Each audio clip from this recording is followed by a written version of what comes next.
before I teach the class. So I did. But I'm also a visual person, and I can tell you that this little dude right here has always helped me kind of keep things straight. So when you guys were talking about, okay, so your body goes through all these metabolic processes, right? And it's creating things through this metabolic process. Bless you. Thank you. As the body is going through its cycles of creating energy and using up oxygen and creating things like that, it produces one hydrogen ion to every 20 bicarbonate ions. So in a perfect world, if in my body the ratio is one hydrogen ion for every 20 bicarbonate ions that are circulating around, then I am balanced. My pH is balanced. But if something happens that makes me create more hydrogen ions, this gets weighed down and my little arrow starts to tilt towards the acidosis. But if I do something that gets rid of my hydrogen ions, say makes it go hide inside of my cells where my potassium is, remember I talked about that over there? Then my thing is going to balance back out and I'm going to end up back at normal. If I do something, usually it's an intake of a lot of bicarbonate, like if I'm just popping tons left and right because they taste so good and they're minty and they're fresh, that's going to start making more bicarbonate than hydrogen ions, because I'm not making any hydrogen ions if I'm taking in too much bicarbonate, which is going to tilt my little scale and my little arrow is going to point and tell you that now I'm in alkalosis. So this little thing always kind of helps me visualize. It's like, okay, hydrogen, I'm going to the acid side. Bicarbonate, I'm going to the alkalosis side. Or if I have, I guess I should be doing like this one. If I do something that makes me get rid of bicarbonate, that's going to lighten up my bicarbonate. So now instead of 20, let's say I have 15, but I still have this one hydrogen, that's going to make me more acidic.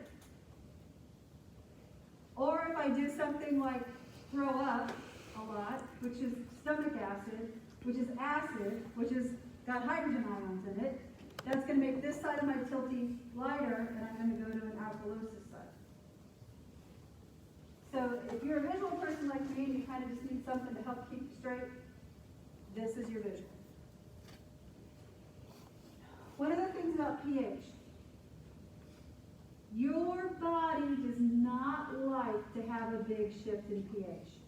No bad.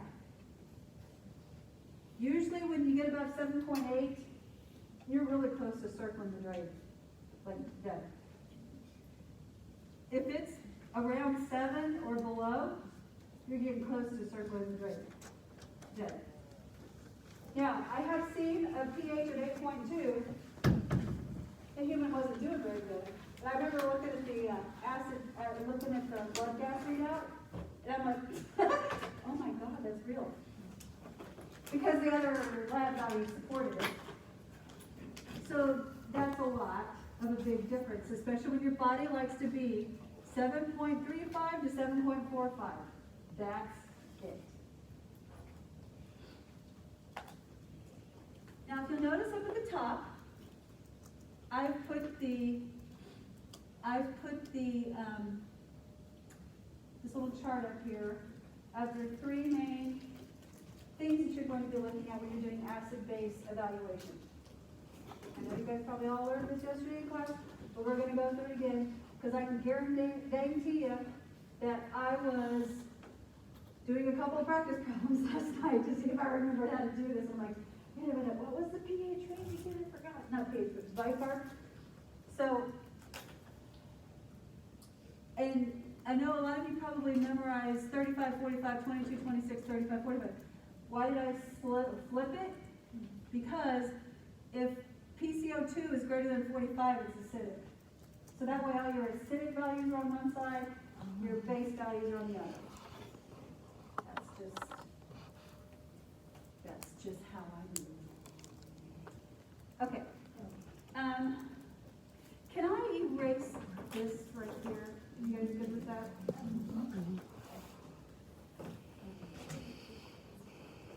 no, this isn't that stuff. I wasn't got water on it this morning. So I guess they're having a problem with people are using this on a towel to clean off the whiteboard, and the bleach is degrading the film that allows you to do dry erase. In one of the other classrooms, it's really bad. And a wet towel works just beautifully. But if you look, I mean, I know you can't see it, but there's like stuff on this board that wasn't there when we first got it. And I'm assuming, based upon the email we got from Dr. Smith, who is the VP Provost, that there are some boards in these buildings that have not fared very well. These things aren't cheap. I still wish the whole wall was one of these, but you can't always get what you want. If you try sometimes, you just might find you get what you need. Oh yeah. I saw her today at the reception. Oh my God, I have that song in my head now all day.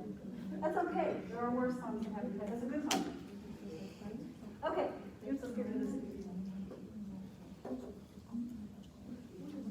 You guys really, I'm not crazy. I just love teaching and I get jacked up.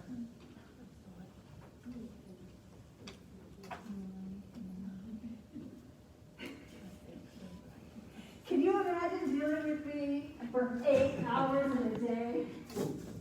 I think, how many calories have I burned already today? Let's see here. Okay, I've already done 3,457 steps. Wow. I don't know what that number is. 184 calories. I don't think that's right. Now, the 3,457 steps that I've made. Okay, so, I think it's because my heart rate doesn't get up that high, and so it doesn't think that I'm exercising hard enough, I guess. Okay, so a couple of little things to help you. Anytime you see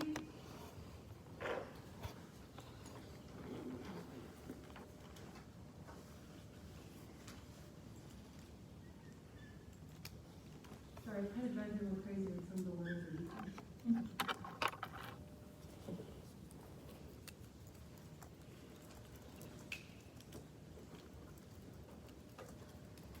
So anytime you see CO2, think acid.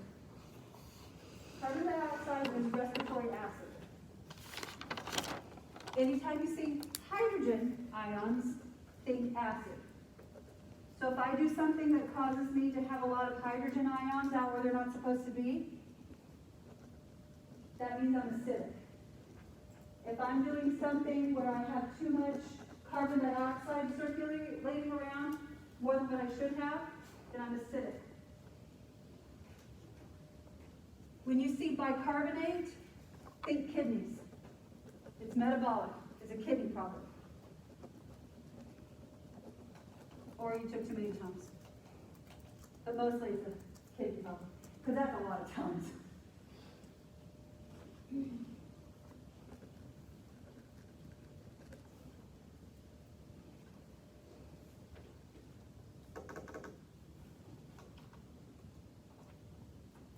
So remember what I was talking about with my potassium. Potassium is involved in acid-base imbalances because it moves out of the cells in exchange for hydrogen ions moving into the cells during acidosis.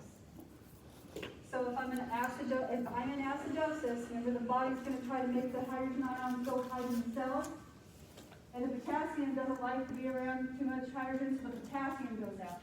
So usually if I have a potassium problem, I have an acid-base problem. If I have an acid-base problem, I usually have a potassium problem. So that's one of those things when you're taking care of your patients, you're always going to double check both. Because usually if you got one, you got the other.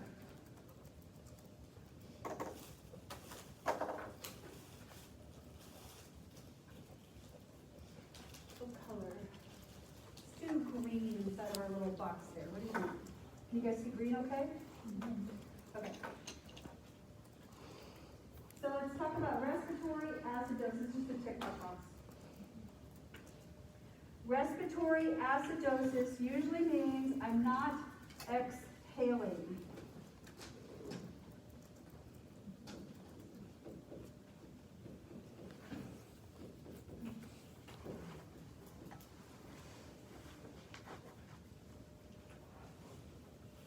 Remember I told you when you see CO2, think acid.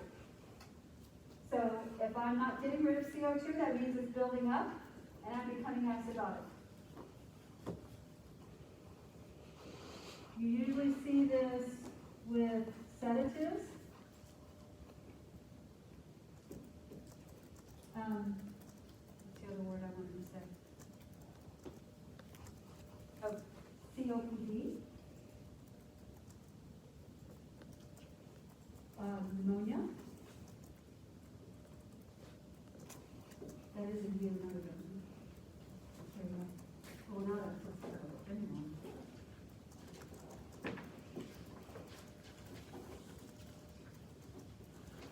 Anything that's causing me to not breathe deeply enough. Remember that car wreck patient I told you about that had all those soft tissue injury and the cells got all blown up and now we have a potassium problem? If I've had blunt chest trauma, I'm also probably going to have respiratory acidosis because, I don't know about you, if you've ever broken a rib or had like a seatbelt stop you from when you get hit. I've been hit head on doing about 52 miles an hour. And my seatbelt stopped me. It was beautiful. The seatbelt stopped me dead cold. I would have rather broken a bone because it tore all of the ligaments with my sternum holding my ribs. And to this day, and this was like when I was 24, so half a lifetime ago, I still can't sleep on my side because it hurts. It makes my sternum hurt. So those people with blunt chest trauma, they are not breathing very deeply because it hurts. So if I'm not blowing off CO2, I'm holding on to CO2, which is going to cause me to be acidotic. Pneumonia, what did I say, chest trauma?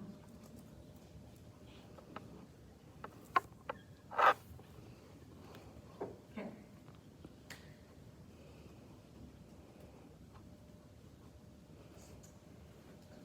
Let's go to respiratory alkalosis. And again, if you ever have a hard time with these, just memorize one, because the other one's the opposite. Same thing with your electrolyte imbalances. Just memorize what too much is, because not enough is the opposite. So, with respiratory alkalosis, I'm blowing off too much CO2.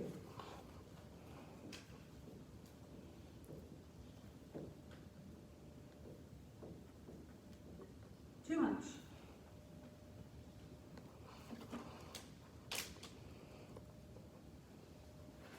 So this would be things like hyperventilating.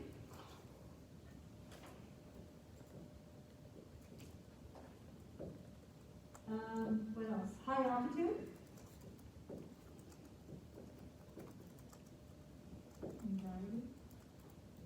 Anxiety, which is going to make you hyperventilate. Diabetic ketoacidosis.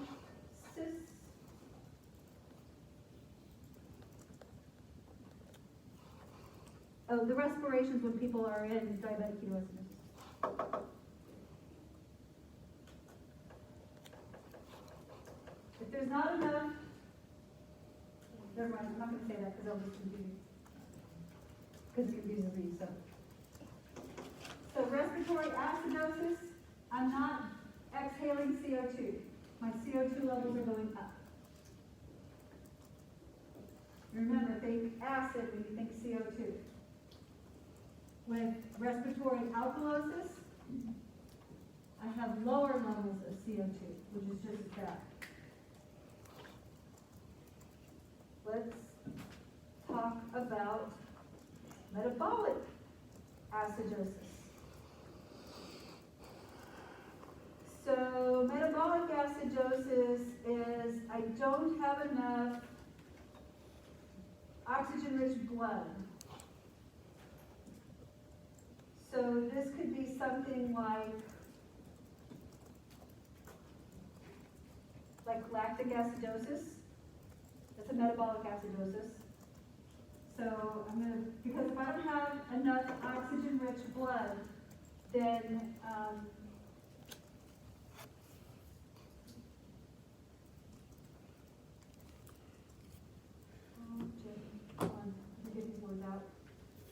what I write out of here is for me, and if I say it out loud to you, it's not going to make any sense.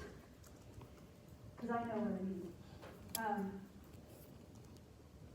Basically not enough oxygen-rich blood. That's the best way to put it.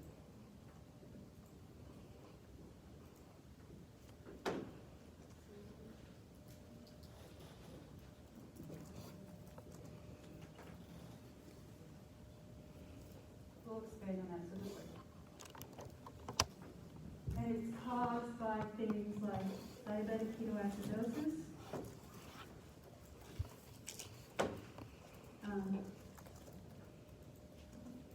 lactic acidosis,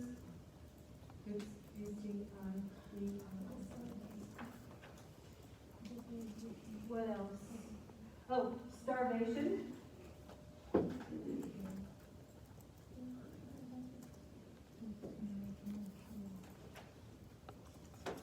Anything that increases the body's metabolic needs. What is another thing that causes metabolic acidosis? Diarrhea?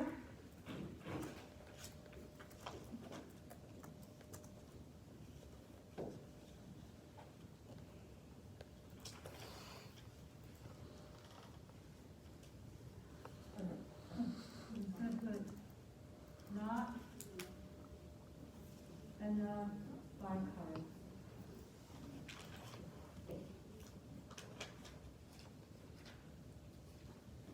Did you guys talk about yesterday the blood components that act as buffers in your blood? Bicarbonate, hemoglobin, some of the other proteins that are in your body? Okay.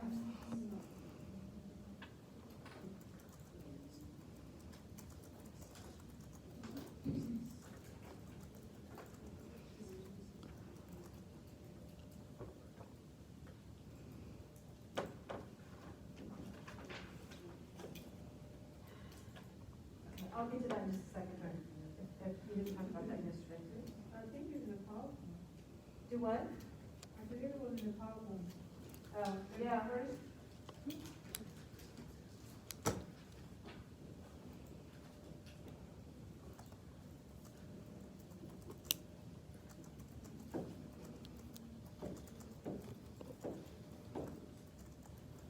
Okay, so in metabolic alkalosis, we have too much bicarb, not enough acid.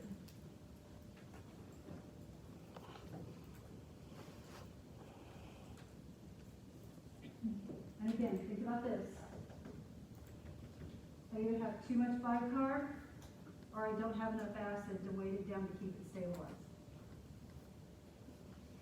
And this is done through NG suctioning.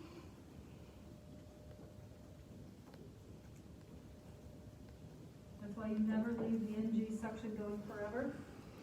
You will cause harm to your patient. Vomiting.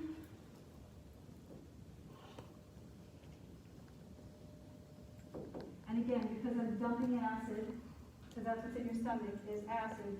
And even though the acid that's in your stomach isn't obviously in your blood system, but this acid, your body knows this acid is supposed to be here. So it keeps a hydrogen balance knowing that this hydrochloric acid is here. If I'm throwing it up, that's going to cause my hydrogen ions that are in my blood out around all my organs to start shifting back into my stomach where it thinks acid is supposed to be. So that's leaching the hydrogen ions back out of my blood, which is where this vomiting is causing me to have alkalosis. Because remember, you see, hydrogen ions, think acid. Carbon dioxide molecules, think acid. Bicarbonate, think base.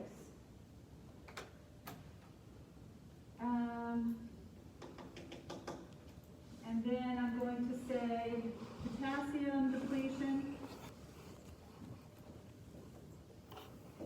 secondary to diuretics. And again, remember, because the potassium and the hydrogen ions flip-flop out of the cells, depending on what the needs are.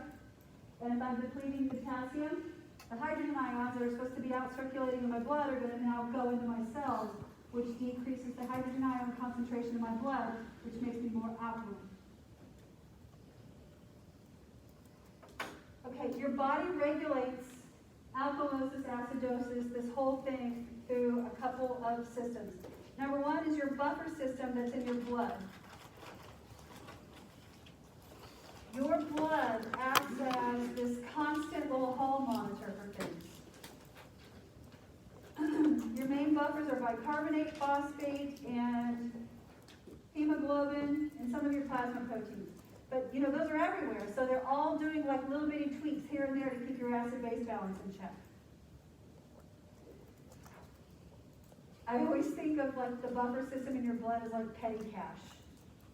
You know what petty cash is? Like the little box that you just keep for like little things that aren't big enough really to write a check or fill out a purchase order for. Here's a couple of bucks here and there. That's kind of what your buffer system inside of your blood does. It's kind of like a petty cash. Oh, we'll give you a little bit. Oh, we'll take a little bit. Oh, we'll give a little bit. Oh, we'll take a little bit. So it's constantly happening in little increments all the time with your blood. The respiratory system, again, carbon dioxide released from your lungs makes blood more alkaline. If I hold on to carbon dioxide, then that makes me more acidic. Respiratory changes with your acid base are short term, and they happen quickly. Because if I'm alkalytic right now, I can go, you know, I can sit there and do that for a while, and I'm going to get dizzy and act all funny. But I'm changing my blood pH very quickly. I'm also getting a little dizzy.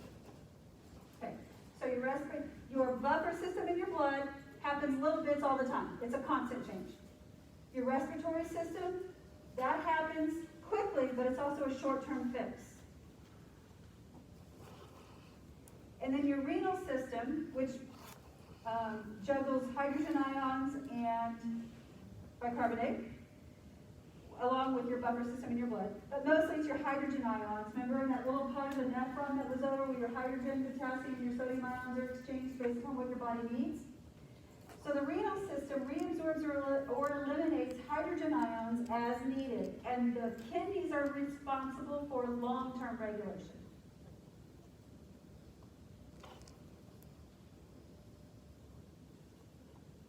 So again, this is why my renal patients are usually down here in metabolic acidosis, because my kidneys aren't able to keep adjusting long-term like they should be. Holding on to hydrogen ions or getting rid of hydrogen ions to adjust. So in order of importance and in order of action, my blood, the buffer system in my blood, which is hemoglobin, bicarbonate, and some of your plasma proteins, that's like a petty cash. That's just constantly going and making little changes the whole time. Your respiratory system, your body can make changes very quickly with your respiratory system, but they're quick changes. They're not going to last long term. The long-term fix happens in your kidneys with hydrogen ion exchange through your tubules.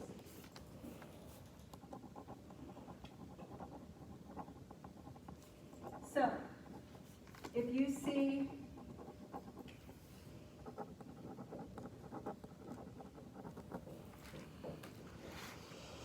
pHs, think metabolic, respiratory is going to be CO2.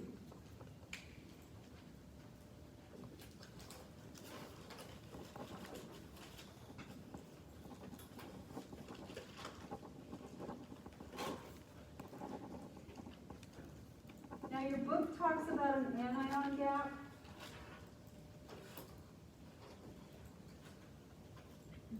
Seriously? Unless you go work in the ICU and you're dealing with significantly sick patients or you're working in a dialysis unit, the anion gap isn't going to be that big of a deal.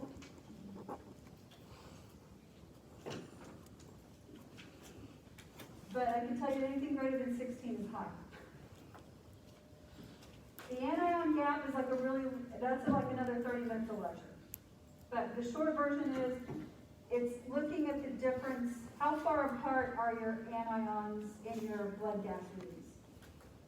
And if the difference is greater than, typically if it's greater than 14, you have a problem. If it's greater than 16, you have a real problem.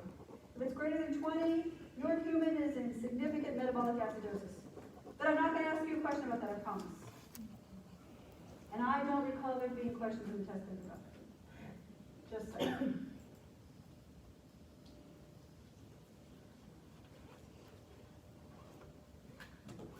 Found a zipper.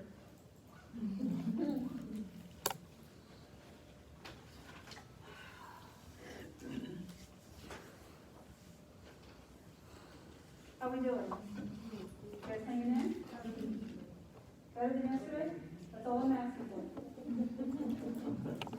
Now let's talk about how to determine if your patient is in metabolic acidosis, metabolic alkalosis, respiratory, whatever. Let's talk about how to do that. Okay, that's going to go here. I'm going to leave that so I get to erase this.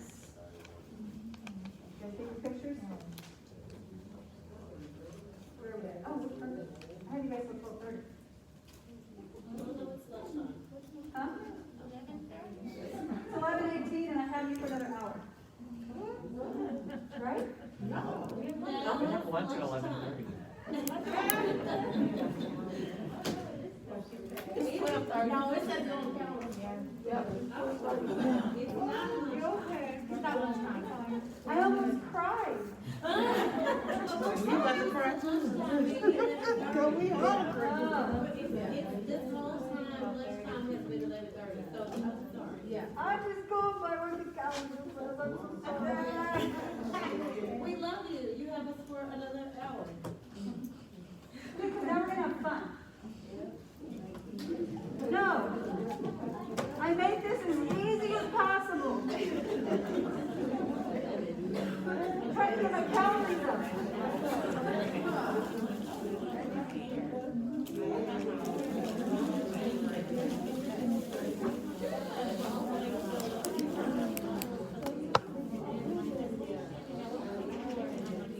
Okay, so those of you who know how to do acid-based interpretation, you can do whatever you want to do. You can go lunch, you can sit quietly and do something. But if you still need a little extra practice, my friends, you're going to practice.